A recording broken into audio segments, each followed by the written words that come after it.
आपल्याला 100% याचा विचार करावा लागेल की रेस्क्यू सेंटर बनवणे, मादी एका बाजूला, नर एका बाजूला आणि हजारची संख्येने जेव्हा आपण आत्महत्या त्यांना करू त्यावेळेला लसबंदीचा विषय येत नाही, शेळ्या सोडायचा विषय येत नाही आणि 100% जे काय थोडेफार राहतील त्याच्यामध्ये बाकी त्यांना आपल्याला आयडेंटिफाय करता येईल. वनमंत्र्यांचा उपाय फिजिबल नाहीये. माझं असं म्हणजे की अधिकाऱ्याने त्यांना सुचवलेला उपाय हा चुकीचा आहे.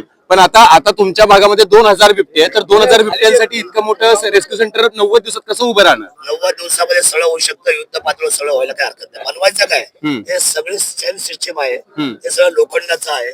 फॅब्रिकेशनला मोठी ऑर्डर दिली का सगळं काम जागे होणार, आवड काय नाही. पण बाकीचे काही आमदार म्हणतात की बघा डुकरं सोडा, काय भटके कुत्रे सोडा, त्याच्यामुळे हा सगळा त्रास बंद होईल. नेमका तुमच्या भागामध्ये जो त्रास आहे तो खायला नसल्यामुळे बिबट्यांना की त्यांनी मानवी वस्तीमध्ये महाराष्ट्रामध्ये बिबट्या पोहोचलेला आहे.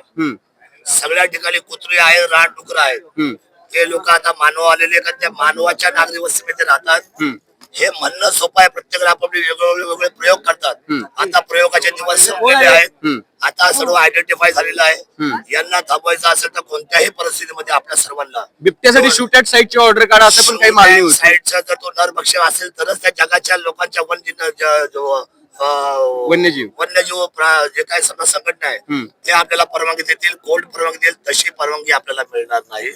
जो कोण नरभक्षक असेल त्याला आयडेंटिफाय करायला 3 महिने लागतात. कारण मग त्याचे नखातलं रक्त काढा, ते लॅबोरेटरीला पाठवा, मग ते चेक करणार, मग रिपोर्ट येणार. मला असं वाटतं की ही सगळी लेंथी प्रोसिजर आहे. 100% आपल्याला रेस्क्यू सेंटर हा त्याच्यावर किती खर्च येईल रेस्क्यू सेंटर उभारण्यासाठी? Rescue centre 400